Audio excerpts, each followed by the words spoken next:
Good morning. Good morning. Hi, everyone. How are you? Good morning to you, Joy. Anna, how are you? Rita, nice to see you again. Naomi, Godfrey, Chioma, Jocelyn, George, Saba, Patricia. I'm not able to read all your names. You're like 200 people, almost 200 people on the call. I hope you're all well, and I hope you've been having a great week. You've enjoyed your sessions. It's nice to be here with you. I mean, it's nice to be here again. I took the session on Monday, if I remember correctly. Yeah. So today we start with our entrepreneurship topics. And I know I told you we're going to talk about, um, creating a business plan. Tomorrow, we are going to look at business growth planning. And then on Friday, we're going to look at how to prepare yourself for pitching, okay? Pitching to investors, pitching to financiers, pitching to whoever. So those are the three things we're going to cover from today. So far, we've looked at digital skills training. We have also looked at financial skills training. So today, we'll just cover entrepreneurship training, okay? So like I said, it's nice to be here with you again. I'm happy to be here with you. And I hope that you have your pens ready. Also, feel free to ask questions in the Q&A section, all right? I know I said this last time. Make sure you drop your questions in the Q&A section. It's easier to track your questions from there. Once again, for those I haven't met or those who haven't seen me before, my name is Beryl Okwaj. I'm a staff at Impactor, and I will be your trainer for the day. Oh, is there, okay? Let me see, just hold on. Something wrong with my audio? Oh, we can hear you. Oh, okay. I think some people in the chat section are saying that there's an echo or something. It's okay, yeah? It's clear. There's nothing. Alrighty, thank you. Okay, you heard Sandra's voice. So I have Sandra with me on the call, and I know you've met Sandra before a couple of times, so many times. So Sandra and Bola are here with me today. They will be assisting with moderating the session, basically responding to your questions, right? So make sure that if you have any questions, there's no wrong or right answer, and there's no shame in whatever question you want to ask. So feel free to ask whatever question you want, so that by the time we're starting together. And by the time we're completing the class, we end this together. I'm just going to share my screen with you right now. Like I said, today's topic, we're going to look at how to create a business plan for your business. In last class, there's someone who said, we looked at financial contingency planning, right? And someone mentioned, how can I prepare a financial contingency plan when I don't already have a business?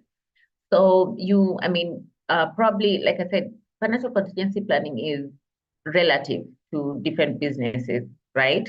But when you want to start a business, you're looking at starting a business, you have to create a business plan. And obviously, we're looking at financial projections or risk assessments when you're creating your business plan, right? When you want to start your business.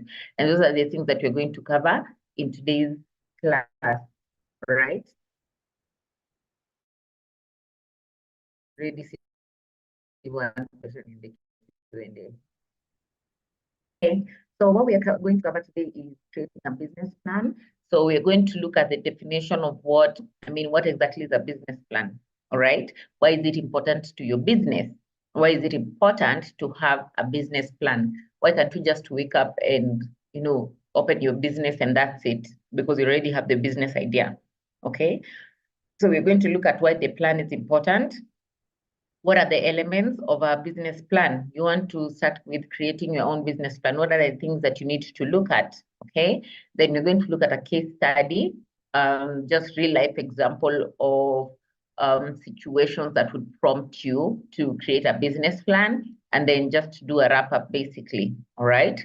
So look at the conclusion. We'll just do a wrap up of the whole session. So now before we begin, let me know if you're ready if you're ready to start the session. Let me know if you're ready to start the session. I'll try and speak a little bit louder because someone else is saying my sound is poor. All right. Thank you, Godfrey. Thank you. If you're ready to start, I'm loving the emojis. I can also see some emojis flying on my screen. Thank you. Okay. Great. Florence. Yes. Thank you. So most of us are ready to start the session. I'm just going to begin with, like I said, we're going to look at the definition of what exactly a business plan is, right? So it basically documents that describes your business. You want to, set up your own business. So you're looking at defining your business. So assuming I want to start a business, I haven't talked to anyone about my business idea, right? And maybe I need financing from them, or I need them to maybe be a shareholder in my business, something like that. So I need to present to them a document that basically covers everything about this business idea that I have, right? What is the business about? Who are the people that I'm targeting with the business? What is the location of this business? What will I be dealing with? What is the startup capital that I need? How much percentage do I have? How much am I looking for? Do you understand? So you need a business plan. That's basically what covers a business plan, right? It talks about what your business is about, your products, your services, who you're targeting, all right? Your location, like I said, how are you planning your marketing strategy? How are you planning to reach out to customers? If you're going to do marketing, and I know you looked at the different channels of digital marketing, all right? There was content marketing, there was SEO, there was search engine marketing. So which elements or which channels are you going to use for your marketing? What is the organizational structure, right? So you would want to present maybe like an organogram. So who is the CEO? Who are the directors? If you're going to have directors, who is your marketing, things like that, all right? Then present your organizational structure and then your financial predictions. So you can start with first where you're at with your finances, right? Then what are your financial predictions? Do you understand? So those are the things that you would need to include in your business plan. Now, that's just a definition. Now, why is it important to your business? The first one, it helps you to attract potential investors or lenders. I just talked about right now having a business idea and needing capital for it. So I have to share this document to whoever. So remember, maybe I don't have direct contact with that person. So maybe it's a friend of mine referring me to their friend who would be a potential investor. So before I meet this friend, the friend says, could you kindly share a profile of your business so that I can get a better idea, right, of what the business is about before I revert back to you. So you need to have a business plan ready, something that you can share to potential investors or lenders. It even shows how serious you are, all right? Then obviously it gives them a better understanding of what your business is about. And then after that, if they have any questions or they need to discuss something further with you, they can always have a follow-up meeting, right? Then it also allows you to plan your business activities. When you write down your strategies, the same thing as when you're doing a digital marketing strategy, when you write down your strategies well, it's easy to know this is where I'm starting. So you're not, there's not a clash of activities, right? You already know step by step, this is what I'm supposed to do. It's like a guide, right? It gives you the steps on how to do your operations. So you already know this is how I started, this is where I'm at, this is what I need to do, this is where I'm going, all right? So you're able to plan your activities. And there's also effective use of resources. Do you understand? There's also effective use of resources. And then you're also able to keep yourself accountable to whatever plans that you initially had. So even if I wake up one day and decide, oh, I wanted to do this, I can't just start doing it. I'll have to go back to my plan and ask myself, this new idea, is it relevant, right, to the initial idea that I have? Do I need to tweak my previous idea, or will I be digressing? All right. So it helps you to plan your business activities, and then you're also able to foresee potential challenges. I talked about risk identification and risk assessment. All right. Once I plan things, I'm able to know what are the potential risks that I'm looking at that will affect my business. Okay. How can I prevent those risks? How can I mitigate those risks? So I'm able to foresee potential challenges, and I'm able to find ways to solve these challenges before they happen. Or if they happen, I'm able to lessen their impact in my business. All right. So that's why it's very, very important to have a business plan. Now, when you want to start creating your own business plan, there are 9 things that you're looking at, right? You want to start with creating a document. Either you're doing it in Microsoft Word, either you're doing it on Google Docs, right? What are the things that you need to consider? And we're going to look at all these things step by step as we move along, right? The first thing you're looking at, an executive summary. You have to give a summary of what your business is about, right? Then the second thing is your company description. Now, when you're talking about your company description, you're looking at what are my business goals? What is my unique selling point? All right. Or what is my unique value proposition? Then you have to detail the kind of products or services that you intend for your business to deal with. All right. Then you have to also look at your market analysis. Who am I targeting? Okay. Who am I targeting? Who are my competitors? What is the status of the market of these products or services that I'm planning to deal with, right? Then the fifth thing you're looking at is your marketing and sales strategy. How do I plan to attract new customers? How do I plan to retain old customers? How do I plan to increase my sales, right?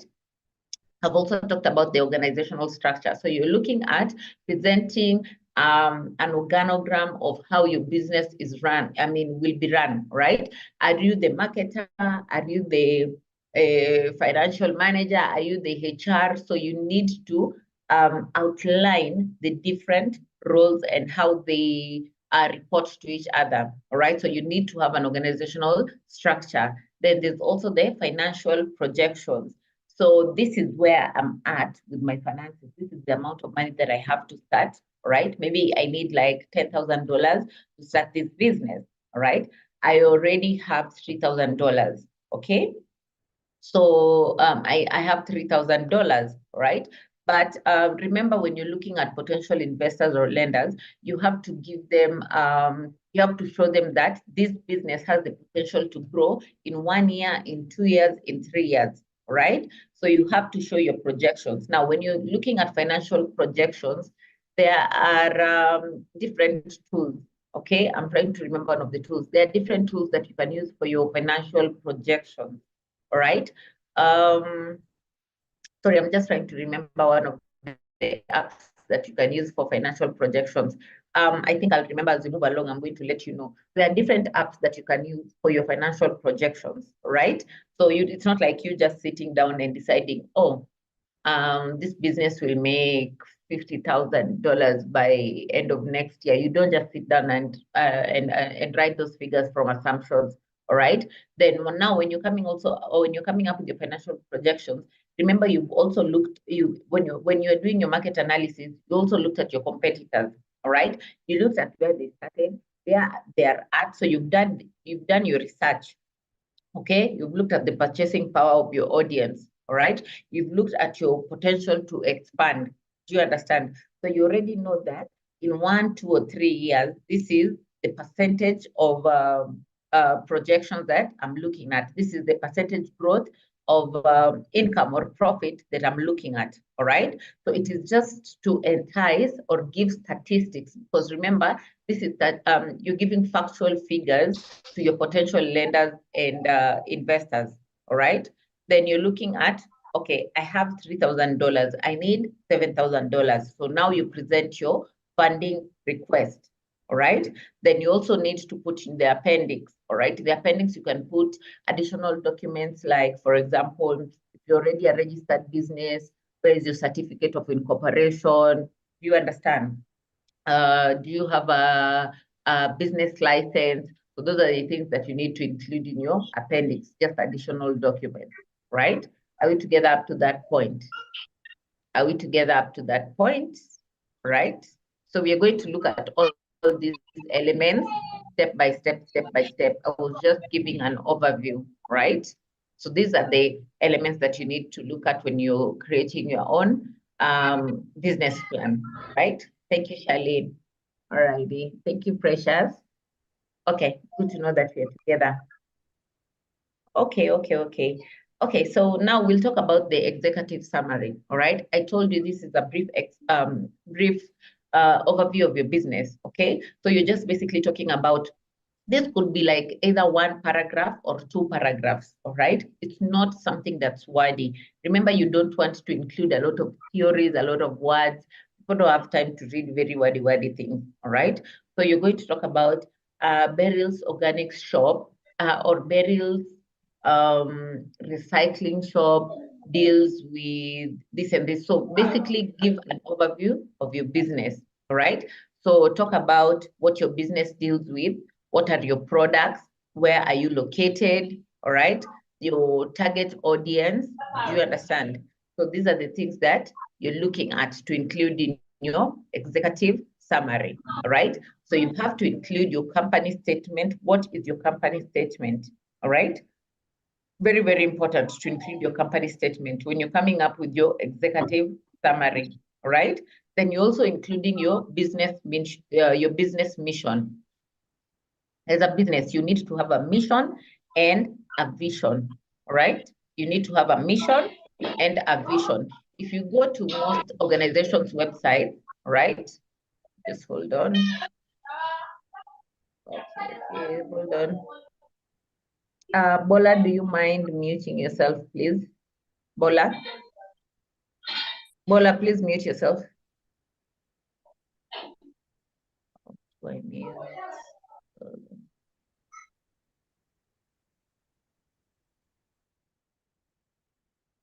All right, thanks. Sorry. Sorry, we were talking about when you're coming up with the executive summary, the things that you need to include. So we said you're looking at your company statement. So you need to have your company statement ready. Then as a business, you need to have a mission and a vision. So what is your business mission, right? Remember, all these things that I'm listing, they need to be either in one or two paragraphs. It's not something that's very wordy. So you put them, like I said, it's an overview. An overview means high level summary, right?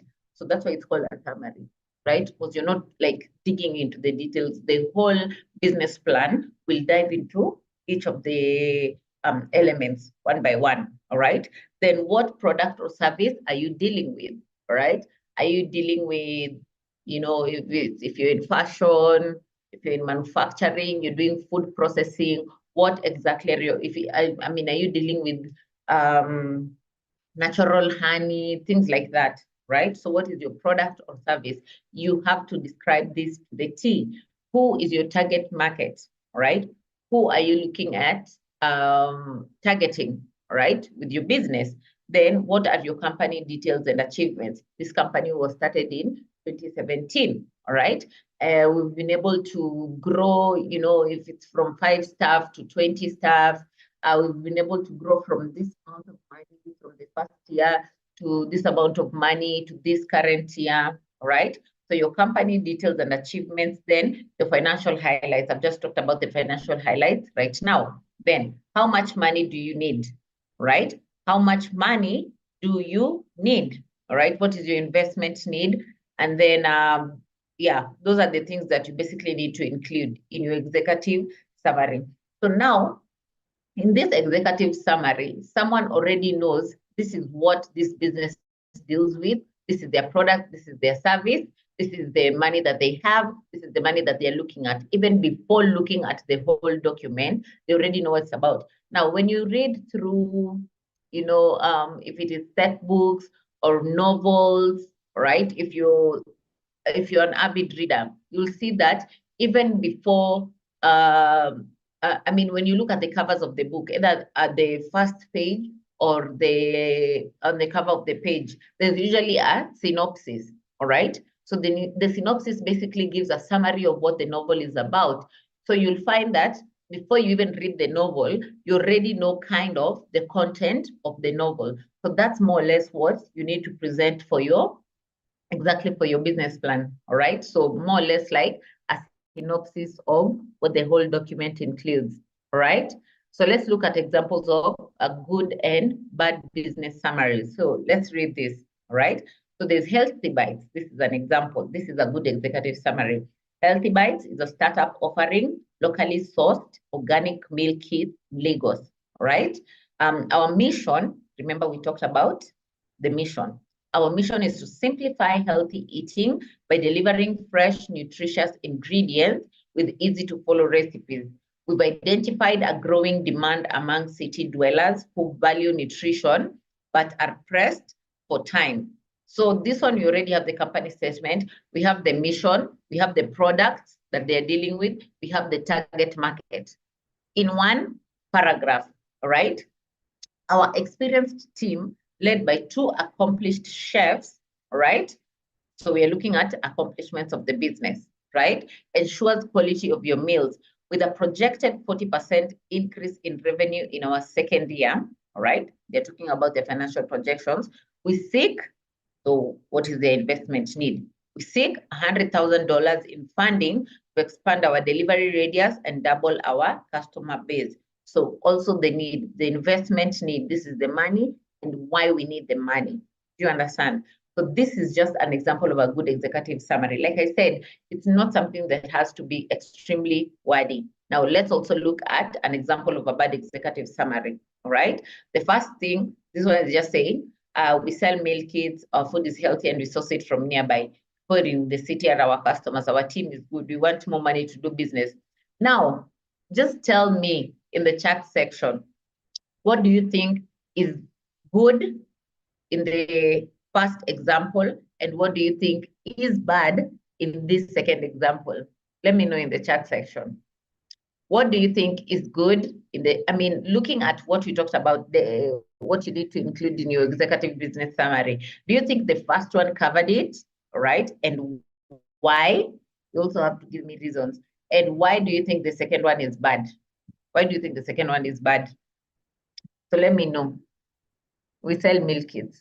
We don't even know the name of this company for starters, all right?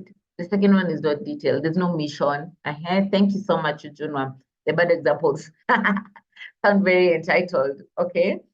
Mercy says the second one is too blunt and vague, and it's not fully detailed. That's Alabi. The first one is considered, exactly. So the second one is, it shows that you're not even serious. By the time you even finish this, as an investor, I'll be like, I'll have moved on. By the time you finish your sentence, I'm at the door leaving, all right? Because there's nothing to catch my attention there. Exactly, the second one is not even smart, it's shallow, right? The second summary is too vague, it's not detailed. The first one was succinct and professional. Exactly, yeah. I'm happy to see that you can see the difference between the two. Yeah, happy to see that you can see the difference between the two. There's nothing like vision or mission. There's nothing. It's not captivating. Yeah. So imagine you are the investor. You are it is your money, your hard-earned money. You want to remove to finance a business, and then someone brings you summary like this one. Will you even remove a cent of your money for this business person? You cannot. Okay. Okay. Somebody is saying my voice is breaking. Is my voice breaking? Is my voice breaking? Somebody saying my voice is breaking. It's not. You're good. Alrighty, thanks. Okay, no, alrighty, thank you. Okay, so now let's have a checklist, right, of the two summaries. And we've all, these are most of the things that you said in the chat section. The first one is clear and concise. We said that your executive summary has to be clear and concise, right? There's relevant information about the vision, about the business and the mission. So we saw that the first sentence, there was the company statement, then there was the mission. Our mission is to provide healthy meals, blah, blah, blah, right? So there was relevant information about the business and the mission. Then they also talked about their target market. Who do they want to target, right? If we go back to that slide, we see that we've identified a growing demand among city dwellers who value nutrition but are pressed for time. So these people are very busy people. They don't have time to, if it is to make meals, maybe they have a busy schedule, right? But they value nutrition. So what is their one-stop shop to get their meals? Healthy Bites would be it, right? So they've talked about the target market. They've talked about the team. They talked about accomplished chefs, right? They looked at their financial highlights, right? Their projected financial income. Then they are requesting funding usage, right? And why they need that money, right? So compelling story with unique highlights of the business. So that's why we would say, right? We can't also just sit and say the first one was good, right? It has to be good for a reason. So we have to point out why the first one was a good summary. Now, looking at the bad one, the bad executive summary. First, we don't even know if they have a business name. All right. They just said we sell what? We sell meal kits. What are meal kits? Our food is healthy and we source it from nearby. Nearby where? Nearby the river, nearby the mountain, nearby the valley, nearby where? We don't even know where exactly, right? So there's no target market. They said, what exactly did they say? People in the city are our customers. Okay, people in the city are your customers. People in the city are your customers. I don't understand. Okay, what do you mean by people in the city are your customers, right? Then there was no financial highlights. They just said we have a what team. What did they say? Our team is good. They are good in talking. They are good in walking. What are they good at? We don't understand. What are they good at? Okay. So you need to be very, very specific, right? Then there was no requesting for funding usage and no compelling story with unique highlights. So that's why we would say that, the second one was bad executive summary. So those are looking at those two examples now, when you're asked to present an executive summary of your business, you already know what you need to do, all right? You know what you need to do. This is something that if I sit down with an investor, I can even say it. There's something, and you're going to look at this in the class on Friday. There's something called an elevator pitch, all right? You look at it on Friday because that's not the content for today's class. An elevator pitch is usually 8 seconds or 9 seconds, right?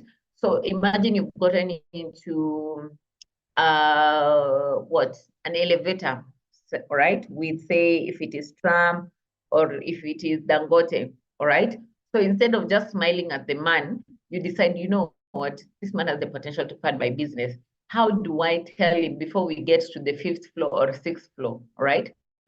What do I need to tell him about my business to capture his attention, right? So that's something that's called the elevator pitch. It's like in 8 or 9 seconds. These 2 sentences, these 2 paragraphs, you can actually articulate them in those few seconds, right? So it's very easy for that, you capture the attention of that person. So if they need additional details, they'll say, okay, please share with me or share with my PA your plan. You understand?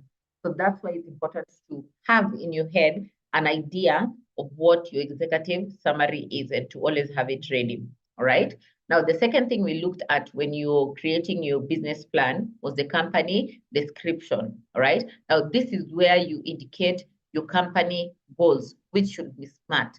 When you're talking about SMART, we're saying your goal should be specific, which means it needs to be straight to the point. Measurable. I should be able to measure how far I am in achieving this goal, right? Or what's the progress of my achievement towards my goal.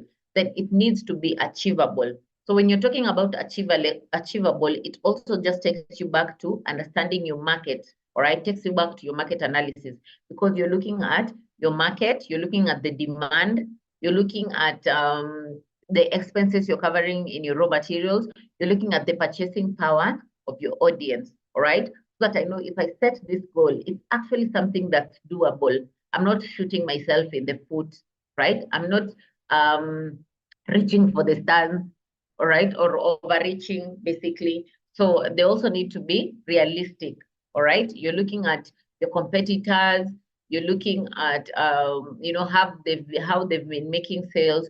So it's something that's achievable and realistic, go hand in hand. And you also need to give yourself a timeline, all right? So this is what I need to achieve in 2 years, in 3 years, in quarter 1, in quarter 2. They need to be smart.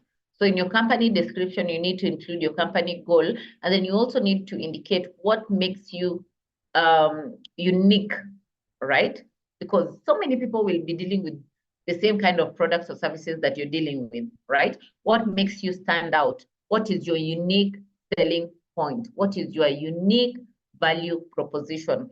What different thing are you bringing into the market that will make a customer buy from you and not your competitor?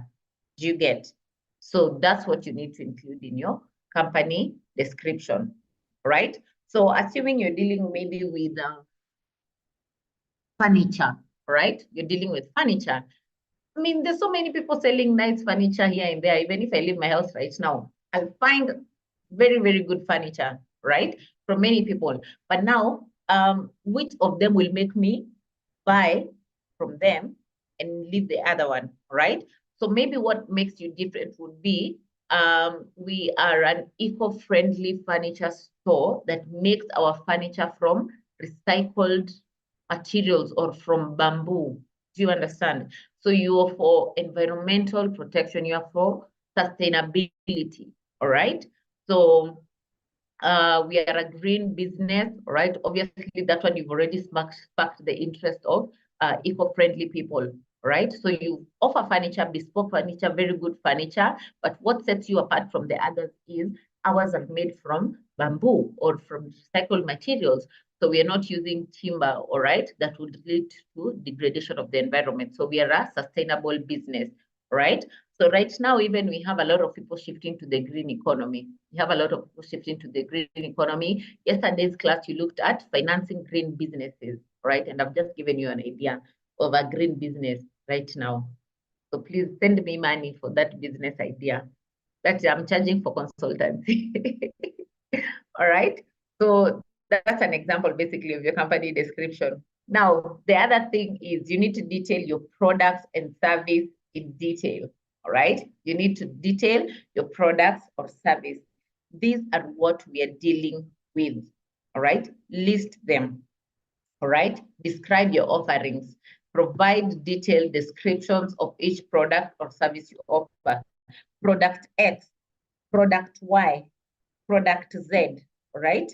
Describe, you know, if you're dealing with, you know, if you're dealing, maybe you're in the food industry, you're looking at palm oil, maybe you're doing palm oil, then you're doing vegetable oil, then maybe you're doing coconut oil. Don't put them just as oils, right? You can't just say, I'm dealing with oils, all right?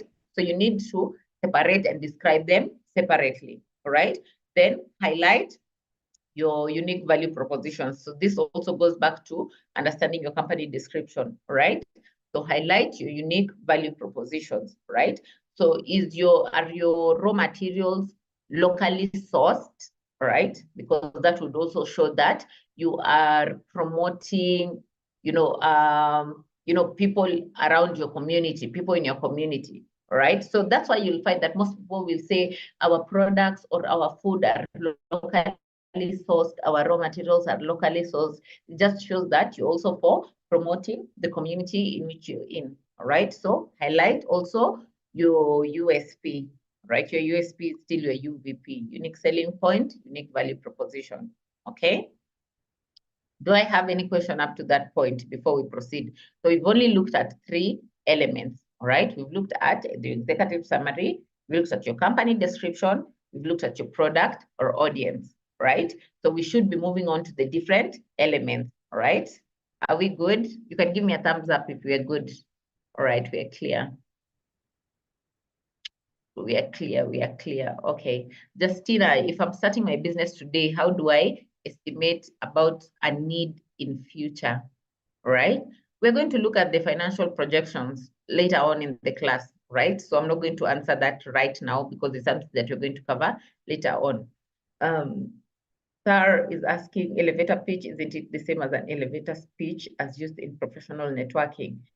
I haven't been in the professional networking space, right? So I can't talk about an elevator speech, but what I know is I mean, and I already described what an elevator pitch is, all right? So I can't exactly tell you if it is the same as an elevator speech because I'm not in the networking space, right? That's not where my expertise is in. So I have no idea about that. Okay. Ujuma says, I don't understand the first slide of company description. I'm just going to talk about that right now before we move on, right? Rachel, from your explanation, business plan seems to have an established procedure it must follow, right? My question is, how can I make my own business stand out in the business plan among its like? I've just talked about highlighting your unique value proposition. I've just mentioned that, highlighting your unique selling point. You need to indicate what makes you different from all the other companies, that deal with the same product or service. Maybe you're offering delivery services and they don't offer delivery services. It's just simple things like that, right? Okay. Rita says, I'm finding it difficult to differentiate between executive and company description. Company description, you're basically talking about now, company description, you're talking about your goals, right? Remember the first one, we didn't indicate what the goal was, right? So company description, you're talking about your goal and what sets you apart from other businesses. Now, your unique selling point, right? Okay. Let me see any other question. Please, can I go along with my business plan to venture into capital company or investor, or should I firstly send letter of introduction for my manufacturing plan before along? So you can just send you the business plan. You can send your business plan, right? There's on Friday, you're going to look at a pitching deck, right? So there's also something that, I mean, there's something called a pitching deck that you would also need to prepare, right? Besides your business plan. So your business plan is basically a document that you have, right, before you begin your business, or if you're looking for a lender or something. Then there's also the pitching deck, right? If you're invited for pitching, okay? So what do you need to include in your pitching? Now that's after they've looked at your business plan, right? Okay, we're not able to share the lecture slides. All right, I've seen someone asking for that. I want to start a carpentry shop where I would employ someone. So what is the first thing I should consider before investing? I want to start a carpentry shop where I would employ someone. So what is the first thing I would need to consider? I mean, first of all, look at the amount of money you're going to spend. Look at the potential of that business. Does it have the potential to grow? All right, look at the market. Is there a demand of whatever products that are going to be presented in that carpentry shop? So what different thing is that carpentry shop going to offer that's not already in the market? Do you understand? So before you spend your money, those are the things that you need to look at, right? Can we get a sample of already written PDF?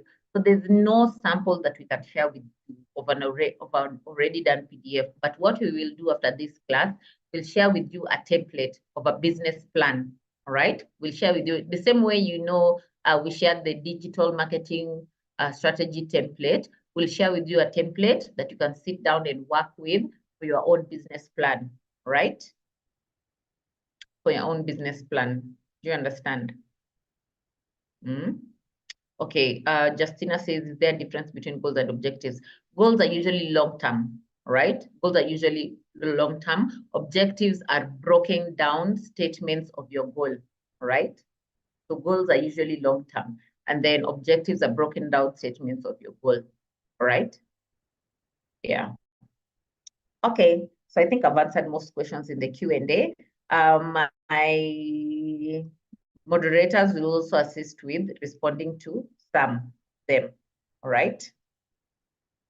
My moderators will also assist with responding to some of them so that we can also move on, right? Now, the fourth thing that we need to look at, we've looked at executive summary, company description, and we've also looked at products or services. Now, the fourth thing you need to include is your market analysis. who are you targeting, right? Your market analysis. So now, all right, remember all those things we talked about in the executive summary, all right? So we said you also need to mention your audience, you need to mention your products or service, right? Now, when I go to the next pages of my business plan, now I deep dive into all those things I mentioned in summary, in the executive summary, all right? So I'm going to talk about my market, all right? Who are my potential customers, right? Let's look at the first executive summary, the good one, where they said that they're targeting 3 city dwellers who are very good with, who are interested in nutrition, all right? So we deep dive into these people. Who are these potential customers? People in the corporate space that are very busy, for example, or they're business owners, they are running their businesses on from morning to evening, they don't have time. Okay, they don't have time to, by the time they get home, they're tired, but they still want to have healthy meals, right? So now you explain your potential customers, those quote unquote city dwellers are interested in nutrition. Now you break them down in detail, right? Then indicate who are your competitors. You can give an example of 1 or 2 competitors, right? And where they're at in the industry, right? And then what are the market trends? You also need to look at your market trends, all right? Now, when I'm talking about looking at your market trends, there are tools that you can actually use, right? There are tools that you can actually use to identify market trends. The first one is Google Trends, right? The link to Google Trends will be shared with you in the chat section. You'll get that link in the chat section, right? The link to Google Trends. So Google Trends helps you to identify trends. You're able to know if there's a change in the interest or need of your audience, you're able to tell. And then you can identify trends by location. If I'm in Lagos and I want to open a franchise, right? Branch maybe of my business in Abuja, right? But I want to understand, right? Maybe I don't have someone on the ground in Abuja to tell me if there's a market for this product or service that I'm dealing with. I can go to Google Trends, right, and search trends by location. So I'm able to know what's trending in Abuja. What are people looking for, all right? Is there a demand for this product in Abuja, all right? So before I even go to open my branch there, I'll be able to know the market interest of that specific place, right? Like I said, the link to Google Trends will be shared with you in the chat section. And these are free tools that you can use. They're free tools offered by Google, all right? So you need to do your market analysis. That's basically understanding your customers' needs and interests. And most importantly, when you're understanding your customers, you need to understand their challenges, all right? So you're basically understanding this is the challenge my customer is dealing with, right? And this is the solution my business is offering to this challenge. For example, the challenge for the good executive summary, the challenge was, these are people who are busy, right? And they like nutrition, right? But they are busy and they're city dwellers, right? So that's a challenge already. They do not have time. By the time they get home, they don't have time to cook. They're tired. That's a challenge. So what is the solution I am offering, right? First, it is healthy bites because I know they like good nutrition. So I'm offering them healthy bites. The other thing is I can decide to offer takeouts. If they come to my restaurant, they don't have to eat there, right? They can take takeouts. The other one, I can do deliveries. So when they get home, they can still call me and we'll have delivery services, all right? So that's how you do your market analysis. That's how you do your customer analysis. Understand your competitors. Maybe my competitors don't do deliveries, right? Or if they do deliveries, they close at 6 p.m. Maybe these people, right? If they do deliveries, okay. Someone is telling me my voice is breaking. Is my voice breaking, Sandra? Is my voice okay? Is my audio fine? Okay, Yeah, fine. Okay. Maybe for the people complaining, maybe it's your network. So maybe just check your network. Yeah, thanks. All right. So basically, your market analysis will also help you to understand your pricing, all right? Because when you're understanding your audience, you're basically knowing if I price this product at this amount, these people can actually afford it. So it's very, very important to understand the purchasing power of your audience. All right. So these are corporate people, right? They have some little bit of money here and there. Do you understand? So if I put this product at this price, they can actually afford it. All right. So you need to, understanding your market also helps you to know. And then you're also looking at your competitors. How are they pricing their products? All right. You need to put yours higher or lesser. All right. Then identifying opportunities. It also helps you to identify opportunities. Maybe your competitor does delivery up to 6 p.m., right? And then they close. But these people are very busy people. Maybe they get home at 7 p.m., right? So can I extend my delivery services till like 8 p.m., right? Or 8:30 p.m.? Can I extend my delivery services till that time? So you'll find that by the time my competitors close, I'm still open. So I'll still be able to get orders. Do you understand? So those are the things that you need to look at and consider when you're doing your market analysis. So you're basically making informed decisions from data, from facts, right? Now, when you're talking about your target market, right, I talked about diving into the details of who your market is, understanding their demographics, that is, are they men, are they women, where are they living, all right? What is their schedule like? Are they able to afford this product or service, right? If I price this at this point, right? Then understanding their needs, like I said, the most important thing would be understanding their challenge, right? Because knowing their challenge will know how to position your business as a solution to that challenge, right? So you need to do your market analysis, right? Then there is also the industry trends. I talked about Google Trends, right? Which is a free tool offered by Google that basically helps you to understand what's trending in the market. You can also search trends by location, and I gave an example, right?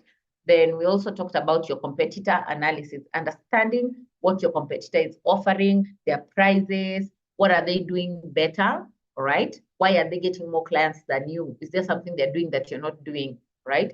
And there's nowhere it has ever been written that you cannot replicate what your competitor is doing. You replicate and make it better, right? So let them just sit there and say, oh, that business copied me. Yes, I copied you, and I'm going to make it better, right? Because you're fighting for the same audience. So I need to always have an upper hand, right? I need to always be ahead. So examine their products, their pricing, their marketing strategies, all right? If maybe they have an e-commerce website and you're just selling on your social media pages, what is stopping you from having an e-commerce website? If you see that they're making a lot of orders from their website, so you can also decide to have your own website, right? Look at their website. Maybe they're just offering, maybe their payment options are limited. Maybe they just offer Visa payments on checkout. So what can you add on to yours to make it easy for your clients? Maybe you can decide to include, in Kenya, mostly we have this M-Pesa, so it's mobile money transfer, right? Can I include a till number that makes it easier for people to make payments on checkout, right? So do what they're doing and also make it better. Do you understand? Do they have Google business profile? You looked at the Google business profile when we were talking about when we covered the digital skills, right? So the Google business profile basically helps people to find you where you are, right? So when they make a search online, maybe they want to buy a goosey soup and you're selling a goosey soup, you understand? But they want to come to your restaurant, they'll be able to know and get directions to exactly where you are, right? So always do your competitor analysis to identify areas where you can outperform them, right? The same way, when you are in school, right? Same thing as when you are in school. You're looking at this person, we're always competing with this person for number one or number two. What is this person doing that I'm not doing? Maybe they're taking remedial classes. Maybe they're taking extra homework, right? So you figure out, you know what, I'm also going to take remedial classes because in the next exam, I'm going to become number one or things like that, all right? So always look at your competitor. Now, the fifth thing is understanding your marketing strategy. You guys talked about, or we went to, there was a class we talked about the digital marketing strategy, all right? We looked at all the different channels of digital marketing. We talked about search engine optimization. We talked about search engine marketing, content marketing, social media marketing, display advertising, and email marketing, all right? So which strategy are you going to start with, all right? I have social media pages, so I think I'll start with social media. Which social media? I think TikTok, most of my audience, remember this also takes you back to your audience analysis. Most of my audience is on TikTok or Instagram. So there's no need for me to open up a LinkedIn page to try and sell on LinkedIn if I'm not going to make sales there. Maybe if I open a LinkedIn page, it's just for looking for investors. Do you understand? So understand your marketing strategy. How are you going to market your business? How are you going to make sales for your business? All right. So that's in understanding your marketing strategy. Now, this, I've just mentioned this right now. Understanding your marketing strategy will take you back to understanding your audience. Which channels are they using the most? Where can you find them? All right. If I have a website, are these people able to, do they have cell phones? Can they get to my website? Can they buy from my website? Do you understand? Then identify your unique selling proposition. I've talked about this over and over in the previous slides, right? What makes you stand out from your competitors, right? Then set clear, achievable, and marketing goals. This takes us back to the company description where I said you need to have SMART goals. So I can say things like, if I open a website, an e-commerce website, and I want to make sales on this website, right? So I'll say I want to increase my sales maybe I'm dealing with different oils. So maybe something like I want to increase the sale of my palm oil by 5% by the end of Q1. So you see that objective is very smart. It's very specific because I'm talking about palm oil, the sale of this specific product, right? It's measurable, right? So this is where I'm at with the amount. This is how much I'm selling for. This is the amount I'm making from selling palm oil. By the end of Q4, we're in Q4 right now, this needs to have increased by 5%. So it's measurable, right? Then it's achievable because I've looked at my audience, I've seen they're able to purchase it at this price. There's a demand for this, all right? It's also realistic as to where I am as a business, and there's a timeline to it, right? By the end of Q4, that means by December, I need to have increased my sales of palm oil by 5%. So that's a very smart goal. That's how you need to curate your goals, right? Then analyze your SWOT, right? When I'm talking about SWOT, I'm talking about analyzing your strengths. What are your strengths as a business person? I have very impeccable customer service, right? So what are your strengths? What is your weakness, right? What is your weakness? What is your weakness, all right? So my weakness is maybe I don't like to be online a lot. So usually, maybe when people make orders online, I'll see them after like 4, 5, or 6 hours, right? So you'll find that that's a lot of time. Maybe they would have gone to another vendor. So what is my weakness? What are the opportunities in the market? All right. What are the opportunities in the market? And then what are the threats, right? My competitor is growing so fast. Maybe they are opening branches, or people's preferences are changing, especially if you're in the fashion industry. People's preferences are changing a lot. So how do I keep up with this one, right? So you need to understand or analyze your strengths, your weakness, the opportunities in the market, right? And the threats, all right? Then determine your marketing mix. You can do a cocktail of whatever marketing strategies you want to go with, all right? I'll start with social media marketing and search engine marketing, all right? Or I'll start with social media marketing, search engine marketing, and email marketing. Or you can decide I'll do traditional marketing, meaning I'll market on, if it is newspapers, I'll still do digital marketing. So I can decide to do a marketing mix and then choose customized marketing tactics. Customized means they have to be very targeted, right? They have to be very targeted. Do you understand? So that's how you create your marketing strategy. How do you start with the implementation, right, of your marketing? Suppose you're launching a new organic skincare product line, right? So this is the new product. Maybe I have a new product I'm launching, all right? How do I inform my clients, all right, that I have a new launch, right, and ensure that I still make sales from that launch? So I can decide to do social media promotions, right? Maybe do paid advertisements. I can decide to do influencer partnerships. So you can do partnerships with influencers who are in the beauty industry, all right? Right now, we have a lot of those thriving. We have, in fact, TikTok has been working, TikTok and Instagram works really, really well for influencer partnerships, right? And then you can also decide to have in-store events, right? You can have an in-store event. So this is just an example. There are other areas or other aspects that you can look at, right, to do your marketing strategy implementation. But these are just 3 that I have highlighted, all right? Then when we're talking about doing your marketing and sales, all right, methods, how do you ensure that you sell your products or services, all right? So basically it takes us back to the customer journey funnel. So you need to understand the purchasing behavior and the purchasing journey of your clients, all right? From awareness, when you're looking at the customer journey funnel, there's awareness at the top, then there's awareness, interest, all right? Then once people are aware of your business, there are people who will have interest. After interest, they will sit down and evaluate. So there's evaluation as the third step. So they'll evaluate, do I need this product? Do I don't need this product? All right? Then after evaluation, the 4th step is engagement. All right, they will engage with you, right? This is what I need. Do you have it? Can you reduce the price for me by 5%? Are you offering deliveries?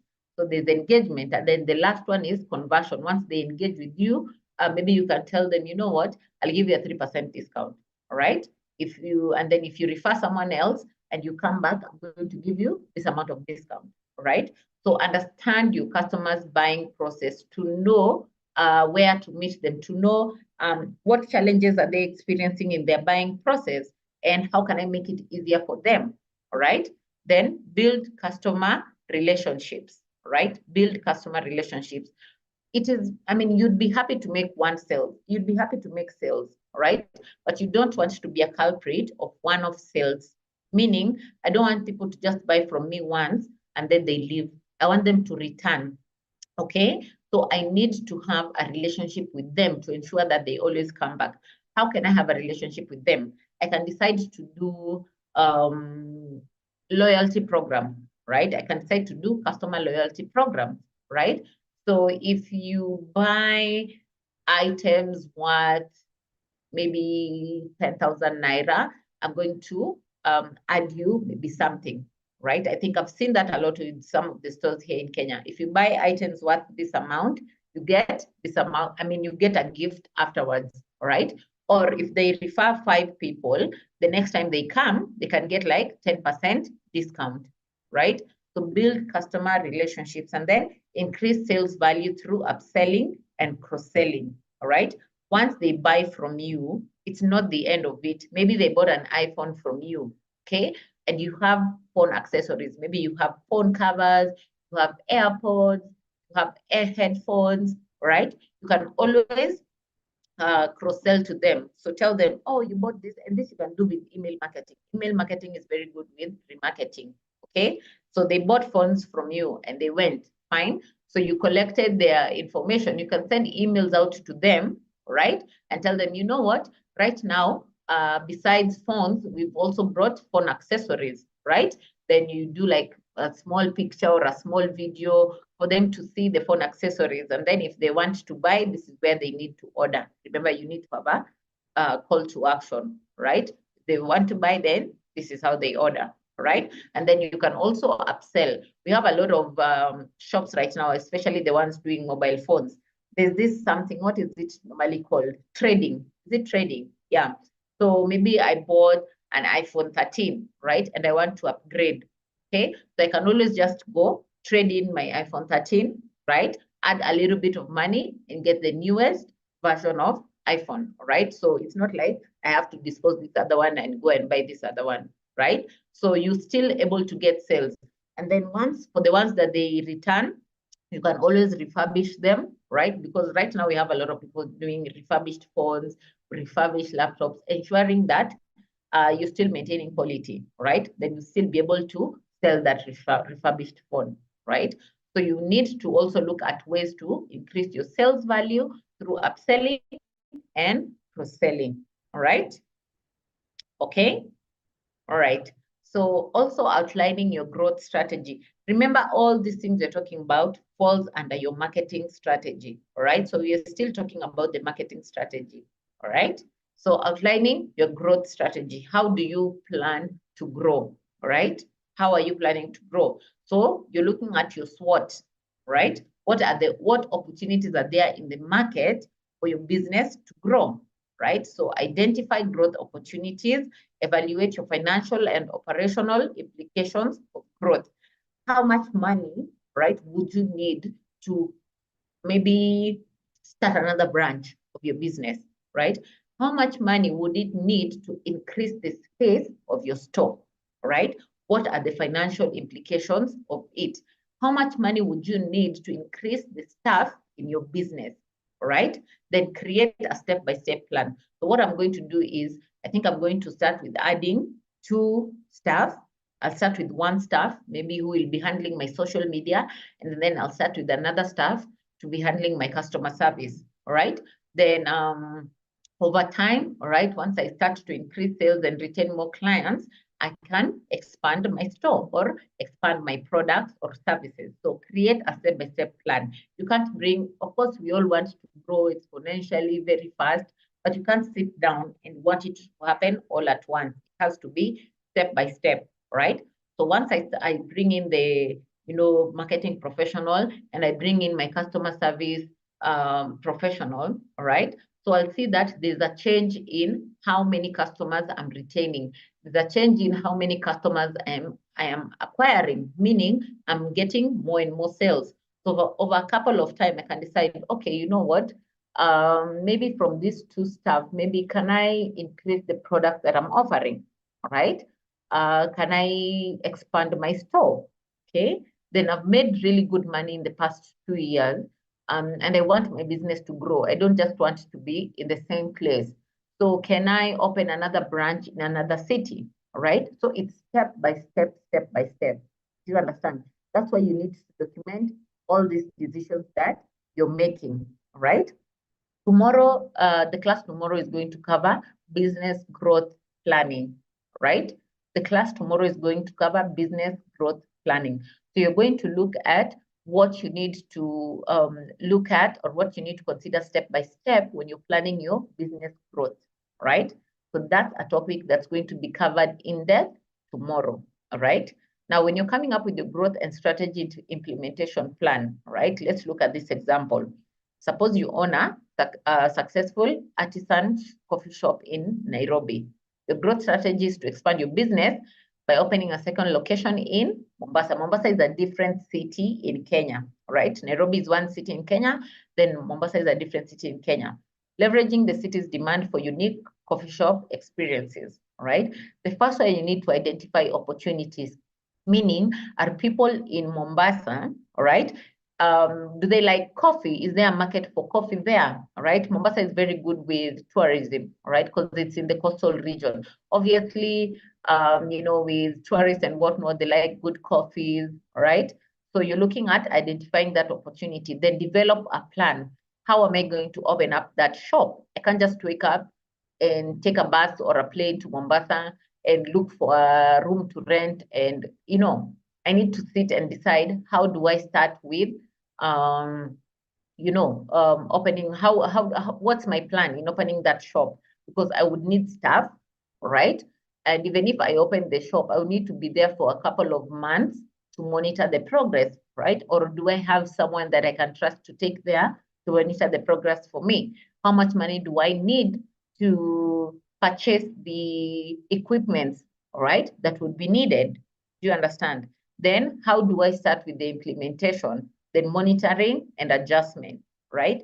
Like I said, tomorrow's class will cover business growth planning. So you're going to look at it at this very, very much in detail tomorrow. But now, if you want to have you want to grow your business, that's a different plan that you need to include, right? But in the business plan, you just need to do like a summary of it, right? Of your intention to grow and how you want to go about it. Do you understand? So do I have any question up to that point? I think my colleagues have been doing a good job responding to your questions in the chat section. So yeah. Okay.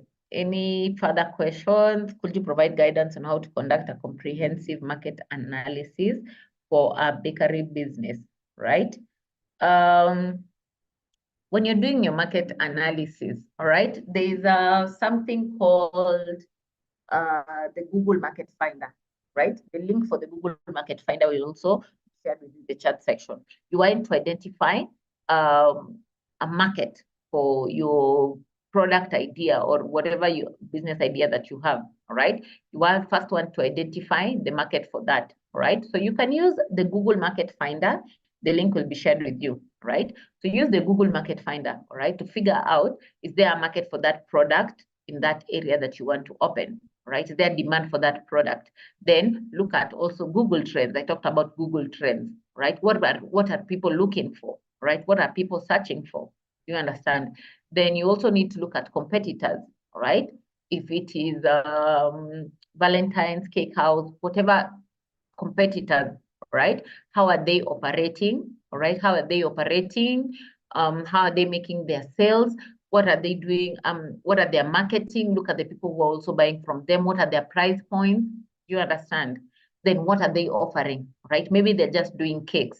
So you want to offer a bakery. You can decide to do cakes, donuts, muffins, or whatever. Right?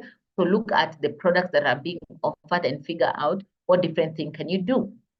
All right. So that's just what you need. That's like a summary of what you need to do when you're doing your market analysis. You can also go on the ground and ask people, right? You can run a survey online, right? You can run a survey to figure out people's preferences and interests. So you're getting information from your customers. That also helps with your market analysis, right?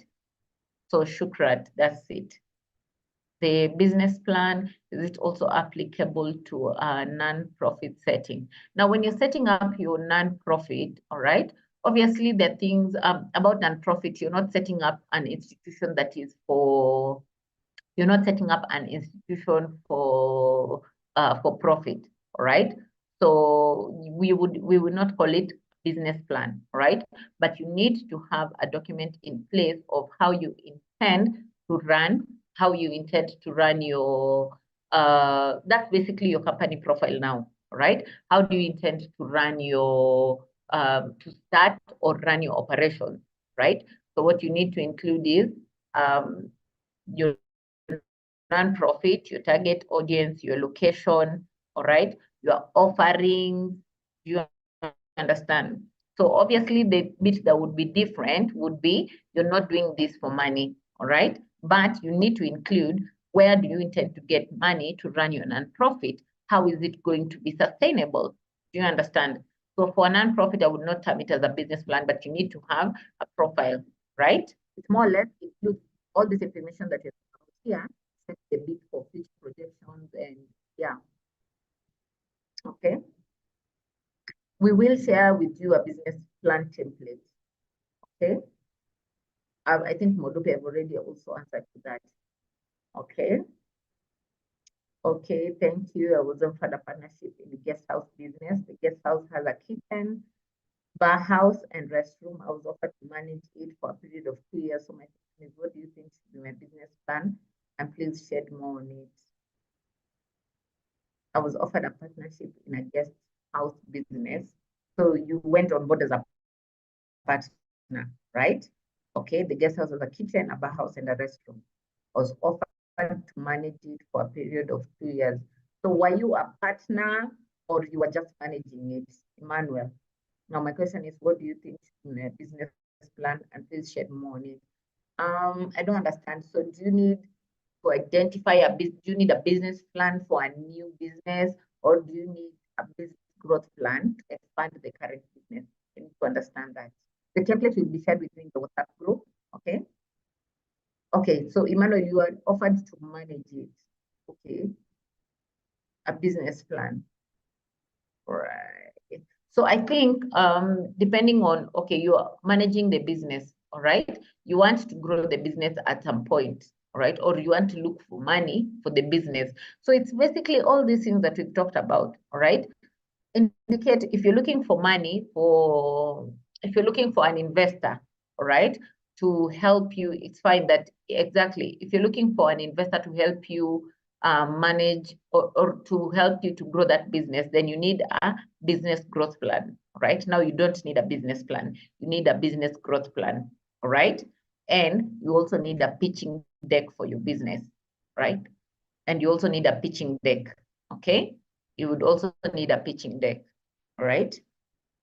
And those are things, like I said, that will be covered in the class on Friday, all right? Okay. Any question? So far, very interesting. Thank you. So we are going to move on to the last bit of the class, all right? We are still looking at the different components of, business plan. We are not yet done, okay? Yes, we are not yet done. So I've responded to most of the questions in the chat, right? Now, if we are together to move on again, please let me know. We are together to move. I can see a lot of beautiful comments in the chat. Thank you so much. Thank you. I can see a lot of beautiful comments in the chat. Thank you. Happy to know that we are together. All right. Okay, very interesting. We are together. Great. Okay. Awesome, awesome. All right. So now moving on, we were talking about the marketing, all right? Now, looking at your organization and management team, all right? Let's look at the executive summary, the first executive summary. They said they have 2 accomplished chefs, all right? So these are people who are very, good with their skill, all right? And they're experts in their trade, all right? So you need to indicate, are you a sole proprietor? Are you, there's different types of companies. There's a private limited company, public limited company, sole proprietorship, all these things, all right? So you need to indicate what kind of a business are you? You are sole proprietorship, partnership, a limited liability, private limited, or a corporation, all right? So when you're doing your business registration or your company registration, you usually, asked to indicate what type of a business you are, right? So whatever is in your CR2 or CR3 documents, I think in Kenya, that's what we call them, your CR company registration, the CR1, the CR2, the CR3. So you need to indicate what kind of a company you are, all right? And who are your team members? Who is your co-founder? Do you have a co-founder, right? Who is doing your marketing? Who is in your marketing? Normally, you put the information about usually the high level, the top level staff, all right? So you can do founder, director, marketing, CFO, Chief Financial Officer, or Chief Operations Officer. But if you're a small company, obviously, you don't have things like COO or CFO, all right? So maybe you have a founder or a co-founder or a director, all right? So just indicate that, right? It does not hurt to indicate that you have like 2 or 3 people in your staff at the moment, especially if you're a startup. Do you understand?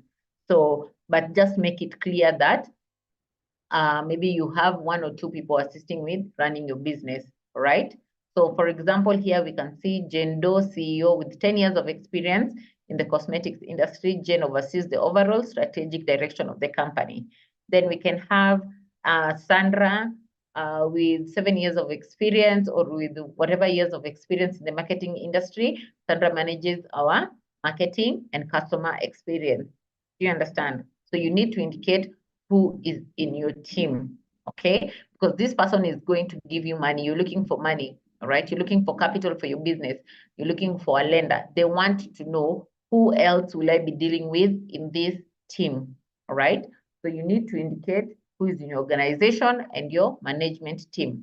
And then your financial projections, which basically serves as a roadmap for you to follow or develop your business. So when you're coming up with your financial projections, there are three things that you need to indicate. The first one is your income statement. Over the past 3 years, this is the amount of money that has been coming in. Remember, it's very, very important that you have been running your business from a business account. You have a business bank account, all right? So it's not your personal bank account. So you have your income statement, you have your cash flow statement, and then your balance sheet. In the previous class, what was it? I think you looked at bookkeeping, right? And a template was shared with you for bookkeeping, right? So you can even present whatever you have. I mean, if you've been, what is it? If you have been documenting your sales, right, in your bookkeeping template, then you can get your balance sheet from there because you already know the cash flow, you already know the income, the expenses, the profits, you understand? So those are the things that you need to include in your financial projections. I've talked about your income statement. How much money have you been making the previous years, right? So it shows your revenue, cost and profit, even if you're making a loss, right? How much loss did you incur, all right? So it basically helps to show your business profitability because when you're doing your financial projections, you're looking at, you're saying things like, you're looking at the probability of making 50% increase in sales to this amount of money by the end of 2027. Do you understand? So your income statement needs to show that over time your business has been growing. So obviously there's the potential of it continuing with increasing its revenue, right? Then you need to indicate your cash flow statement. How much money have you been putting in and how much money has been coming out, right? So it basically shows your business's liquidity, right? So how is money running in your business? How is money running in your business, right? All this money that you're making from your revenue, are you channeling it back into your business? Are you setting some aside for your, what is the class we talked about on Monday? Your financial contingency, all right? This is the amount of profit that we make. We put back 10% of the profit into the business every time. So you need to show your cash flow statement and then your balance sheet, right? Provide a snapshot of your business financial position at a specific point in time, okay? So if I want to ask for money, all right, maybe for a business venture, I want to start in January, all right, maybe I'm an already existing business. Then there's a venture I need to start in January, all right? This is where I'm at with my finances, okay? Then this is the amount of money I would need. So I need to show where I am at with my finances to be able to show I can only give this amount, I can only contribute this amount to that venture. Do you understand? So you need to indicate these three things, all right, in your business plan. The income statement, your cash flow statement, and your balance sheet. And if these are additional documents, all right, you can always add them to your appendix. So maybe just do like a summary, right? You can have like a summary in your business plan, and then the documents, especially for the income statement, because these are things that you would need to print, you can include them in your appendix, all right? Just for referrals, right? Then how much money do you intend to, what is your investment need, right? So when you look at this, you've talked about your income statement, your cash flow statement, and then the amount of money you currently have, all right? Then for the venture, this is how much money I would need, and it would be for creating a new branch in Mombasa or wherever, right? So what is the amount of funding that you would need, all right? And then ensure that the amount of money you would need aligns with your financial projections and is justified by the need. Why do I need that money, all right? Then how am I going to spend the money? Detail the planned allocation of the funds. How do I intend to spend the money? I want to buy a new machine. I want to employ new staff. I want to rent space. This is the amount of money that would be needed for all those items, all right? Then what are the benefits to these investors? So this goes back to when you're looking at your financial projections, what are the benefits, all right? So if I intend to grow 50,000, I mean, to make like $50,000 by the end of 2025, all right? What percentage would be going back to my investor? All right, what percentage of money would I give to the investor? So you can tell them that maybe in 2025 we'll be making $50,000. 2026 we're looking at an increase maybe by 20 or 30%. All right, so the ROI, and maybe you're giving me $30,000. All right, what is the ROI? All right, I'm supposed to be giving you money in the next maybe 5 years. Okay, so what is the percentage of money I'll be giving in? Right, at the end of you give me $30,000 at the end of this partnership or investment, maybe in 3 or 4 years, depending on the percentage we agree on, you'll have made double or triple that amount. Do you understand? So you also need to indicate your investor benefits. All right. I've talked about utilization of funds, the money that they give you. How are you going to spend that money? Right. So 20,000 will be for equipment, 50 for marketing, whatever for inventory and contingencies. Remember, you always need to have money for contingencies. So you see all these topics that we've been talking about, all of them are related, all right? So we talked about having a financial contingency plan. So you even see here from utilization of funds, why it's important, okay?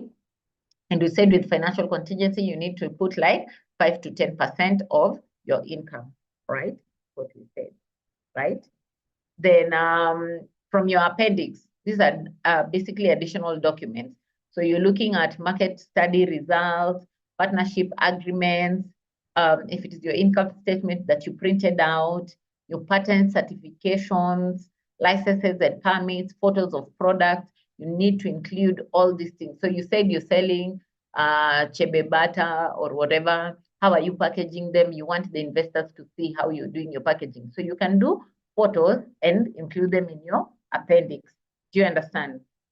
So, and if you're doing maybe in the non-profit, you're looking at maybe sharing photos of maybe you went to, do trainings for people in whatever county, you delivered clothes to them or whatever it is, you took photos. Remember to always take photos of your activities.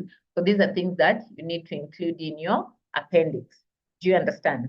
These are things that you would need to include in your appendix, right? So that's your appendix. Now, when you're creating your business plan, it's not just like when I create my plan right now, then that's it.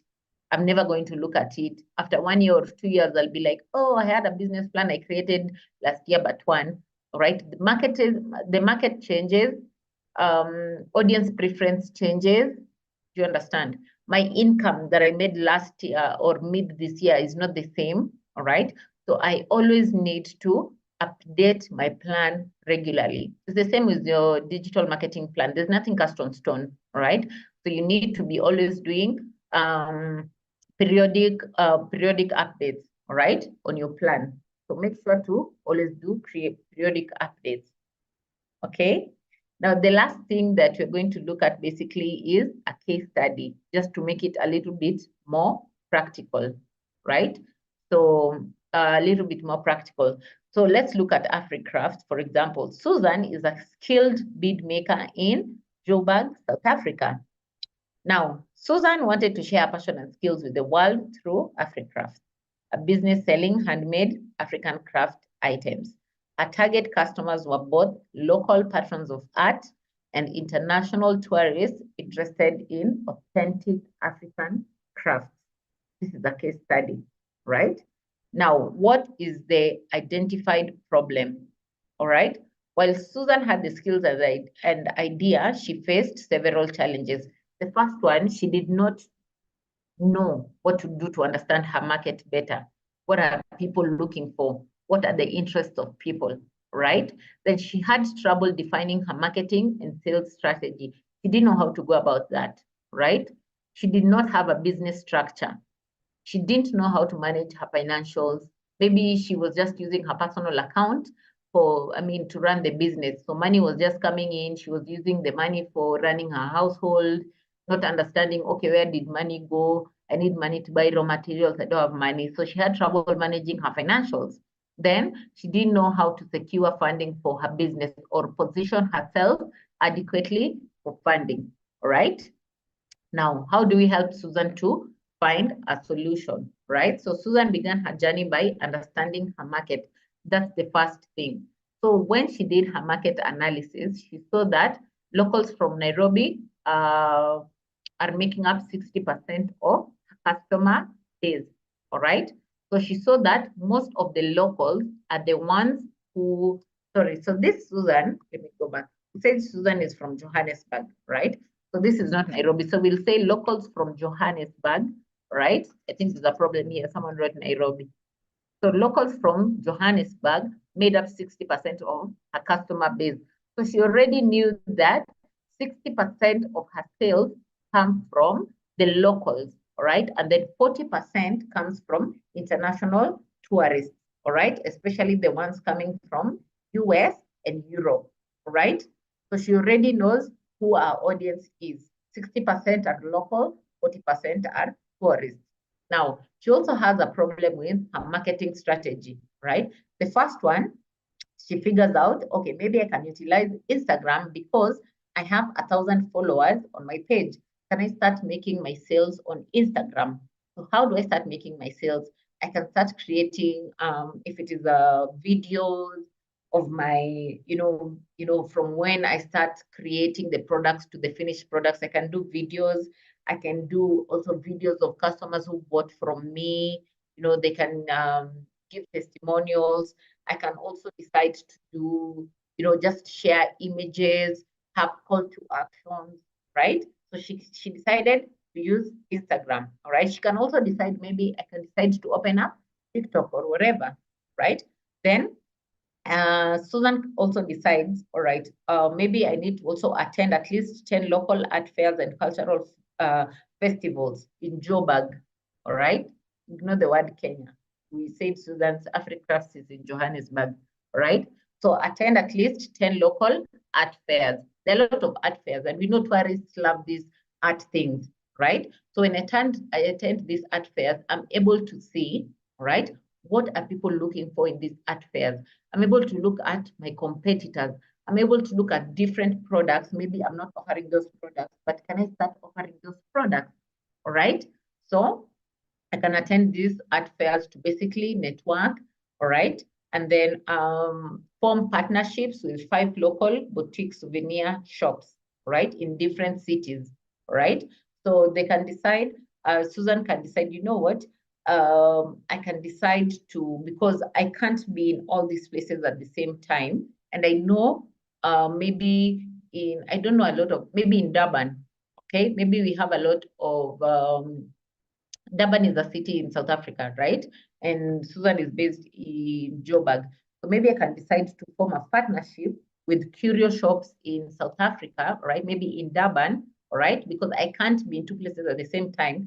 These shops, I will be giving them my products. They sell on my behalf, and I'll be giving them, like, if it is 5% or 3% of the sales from those products, right? So you can decide to form partnerships, right? That's on marketing, right?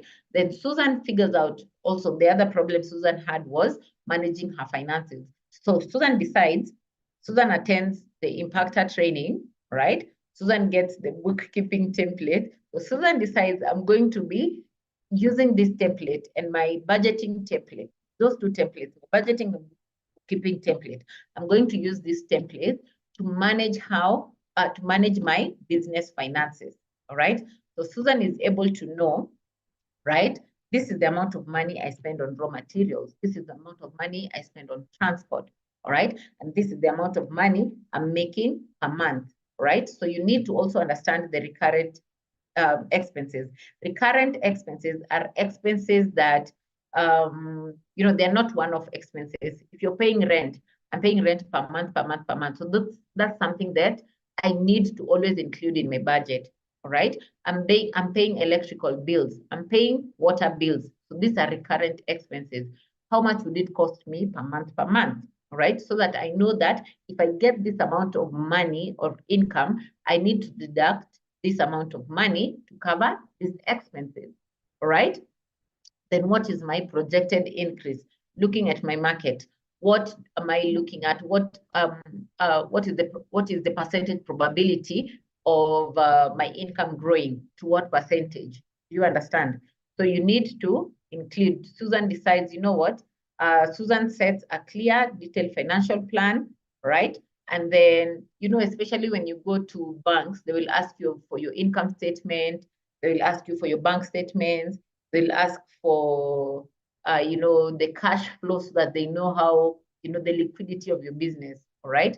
Then they're able to know, okay, we're going to fund your business. You're not going to fund your business. If I'm going to fund your business, how much money can I give you, all right?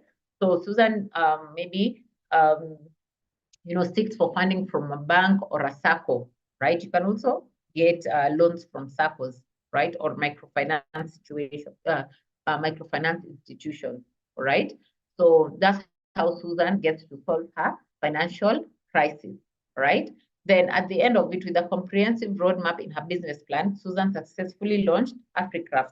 Remember, she already figured out how to manage her finances. She has a bookkeeping template. She has a budgeting template, right? She got a loan from a bank. She figured out how she's going to start with her marketing. She decided on Instagram, right? She also figured out, you know what? In my marketing, I can also work with other curio shops in Durban, for example, right?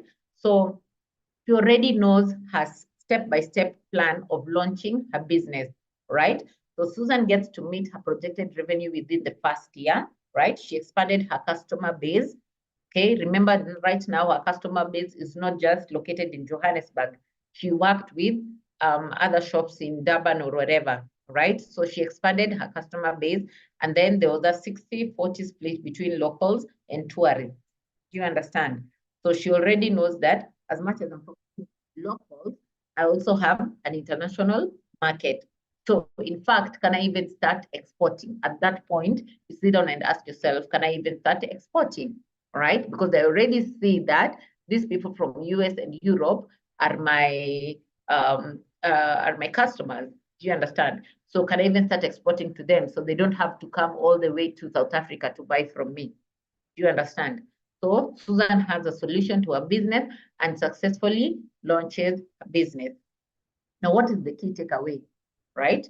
So we see the power of a well-drafted plan, right? You identify what is hindering you from rolling out your business. You identify what is hindering you from growing your business, and you find solutions to those business, all right?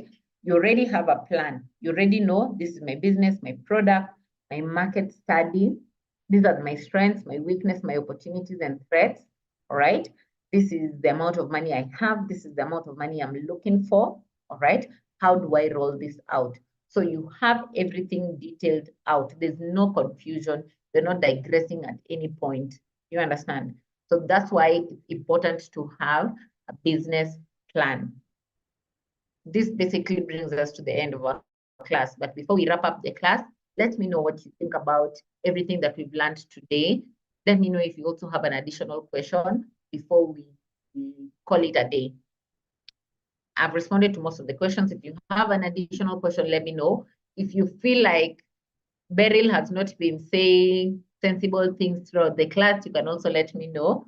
If you feel like, you know, this was worth your time, you can also let me know, right? Thank you so much. But I had fun talking about this. Yeah. Thank you. Thank you so much. All righty. Okay. We're good. We're good. I mean, precious, if you don't have team members, it's also fine. Remember, a startup is a startup. So if you don't have team members, you can also indicate you're the only one running your business. So it's also fine. All right. So this is basically it. I've had a good time. Thank you so much. You will not be able to see me again because I'm not taking the class tomorrow and I'm not taking the class on Friday, right? There will be a final class on Monday, right? On Monday, we are just basically going to talk about gender equality in education. So the final class will be on Monday. So please, please, please make sure that you don't miss the class tomorrow, Friday, and Monday, as we wrap up this whole training, right? I'm sure you've enjoyed everything. So thank you so much. And bye-bye. Enjoy your day. Enjoy your afternoon. It's already afternoon here because I'm in Kenya. I know it's still morning for some people. All right.